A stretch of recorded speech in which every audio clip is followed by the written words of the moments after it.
Welcome to the great Sewu Temple, also known as Candi Sewu. This temple is the second largest Buddhist temple in central Java, after Borobudur. What many people don't know is that this temple is closely associated with the locally famous legend of Loro Jonggrang. The legend tells the story about two ancient and neighboring kingdoms in Java, Pengging and Boko. The two kingdoms waged war against each other, and after a series of devastating battles, Pengging came out victorious. In the last battle, the Pengging prince, filled with supernatural powers, defeated the enemy king.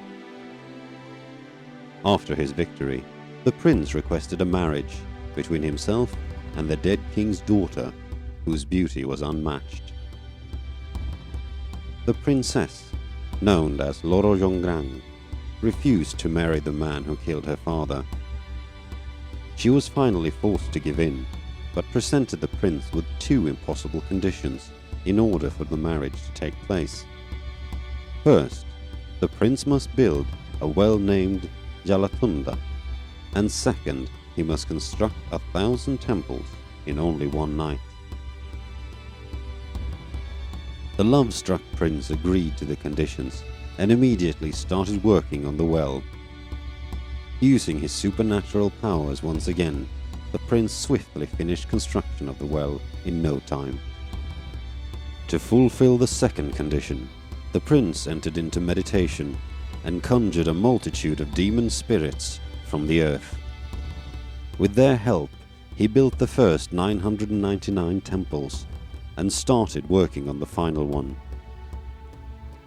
In order to put a stop to his effort, the princess and her maidens lit a fire in the east and began pounding rice, a traditional Javanese dawn activity.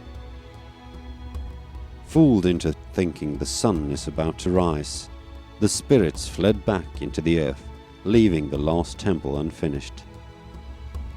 The prince became furious when he learnt of the deception and placed a curse on Loro Jonggrang, which turned her into a stone statue. In this way, she herself became a feature of the final temple, thus completing its construction and fulfilling the conditions for their marriage. This legend is a local popular folklore which is said to explain the origin of central Java's famous archaeological sites, such as of the Kraton Ratu Boko Palace. The Durga statue in the northern chamber of the main Prambanan temple, as well as the temple complex you are visiting right now. The name Candi Sewu actually means 1,000 temples, referring to the 1,000 temples the prince was forced to build. The Sewu Temple was likely built sometime during the 8th century. The fact that this temple was built near the Prambanan temple compound, which is a Hindu temple, indicated that the Hindus and Buddhists lived in harmony during this time. The grand scale of this temple complex suggests that Candi Sewu was a royal Buddhist temple and one of the most important religious centers in ancient Java. Even though this temple complex doesn't include 1,000 temples, as the legend says, it is absolutely huge. There are a total of 257 buildings in the complex, arranged in rows surrounding the main temple.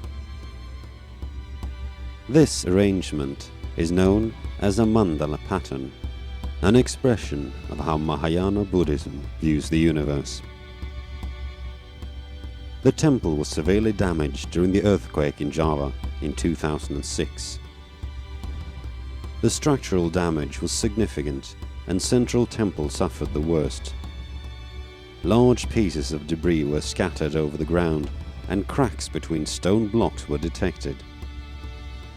To prevent the Central Temple from collapse, the metal frame structures were erected on 4 corners and attached to support the main temple. Today, the temple is somewhat overshadowed by the nearby Prambanan, but Candi Sewu is definitely one of the most interesting Javanese temples around.